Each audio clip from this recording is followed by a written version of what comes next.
Заместитель председателя правительства Коми Ирина Бахтина назвала существующий опыт переработки отходов в регионе перспективным.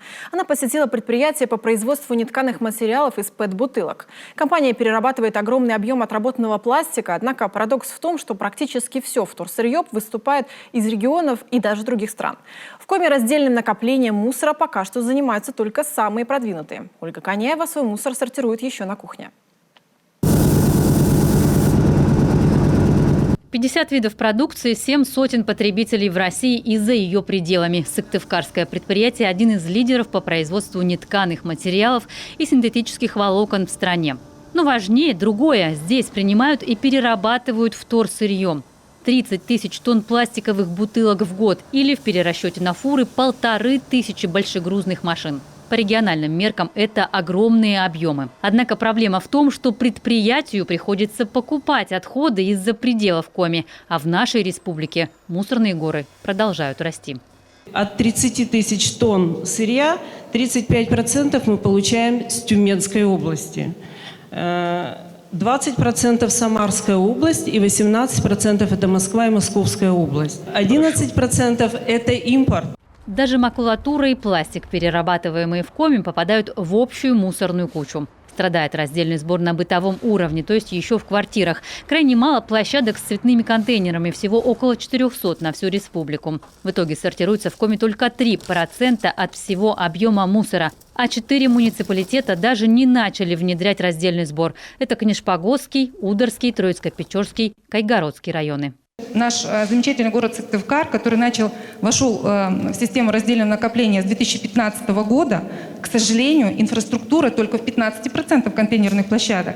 И реального понимания дальнейшего, каким образом мы площадки остальные будем оснащать инфраструктурой для раздельного сбора, ее, к сожалению, нет. И вот это, наверное, задача тоже всех органов власти, чтобы мы четко понимали, да, каким образом мы оснастим в дальнейшем, за счет каких средств, за счет ли наших активных жителей, или все-таки за счет средств регионального оператора, или за счет субсидий республиканского бюджета.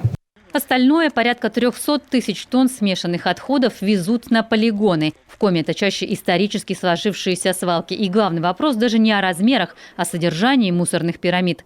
Пластик разлагается сотни лет, стекло и того дольше. Опасные отходы – это вообще отдельная тема. Если, опять же, батарейки, например, или ртутные лампы смешиваются с другими отходами, то все отходы становятся первого класса опасности, которые нельзя просто так вывести, которые стоят очень дорого, в разы дороже, чем, допустим, отходы пятого класса, там, бумага, пища и так далее. Десятки раз, сотни раз. Как выстроить систему раздельного сбора в масштабах региона? Общественники и власти Коми совместно думают над этим вопросом. Все больше экоактивистов самостоятельно собирают полезные фракции и сдают как вторсырье за деньги. Главное тут, конечно, забота о природе, но только экономически выгодные проекты встроятся в общую систему. Мы всегда говорим, на всех уровнях говорим, что мы готовы в любом объеме пластиковое сырье с региона получать в любом виде, сортированном, несортированном, дробленом, недробленом. То есть мы это все умеем перерабатывать. У нас есть необходимый набор оборудования, поэтому здесь мы готовы. И для нас-то это, как говорит Ирина Сергеевна, это экономика. То есть 23 рубля – это сейчас рыночная стоимость за килограмм. Организации продолжают открывать свои пункты по приему полезных фракций в разных муниципалитетах. Развитие уже существующих в Коми предприятий по сортировке и переработке – одно из решений по внедрению раздельного сбора в Коми. Для этого нужна поддержка республики, говорят сами предприниматели. Надо инициативы поддерживать предпринимательские, которые на сегодняшний день существуют у нас в республике. За счет, как минимум, предпринимателей, возможно, налоговых льгот каких-то для предпринимателей, занятых в сфере обращения с отходами. А вы подумали о том, какие льготы? Вот это хорошее предложение. Если бы был 0%, допустим, налога на прибыль, то уже было бы хорошо. Анатолий Рубаняк отучился в бизнес-инкубаторе и на открытие предприятия получил грант. Продукция сегодня востребована, а производство актуально в плане безотходного потребления. Из песка и отжившей свое обычной пленки здесь получают долговечный строительный материал – полимерную плитку. Только в 2020 году здесь переработали 100 тонн полимеров. Поставляют сырье столичные комбинаты и в меньшей степени волонтеры. Здесь идет сортировка. Сортируется сырье по цвету, по качеству, потому что полиэтилен бывает разного сорта. Здесь мы видим агломерат. Это сырье подготавливается под серые, под черные изделия. Здесь мы нашу подготовленную смесь засыпаем для проплавления. На выходе тестообразная масса, которая в дальнейшем идет в пресс.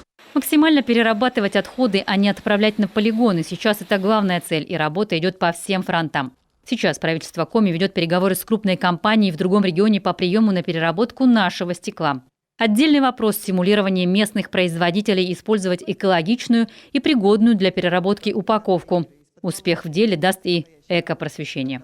Ольга Коняева, Олег Юшков, телеканал Юрган.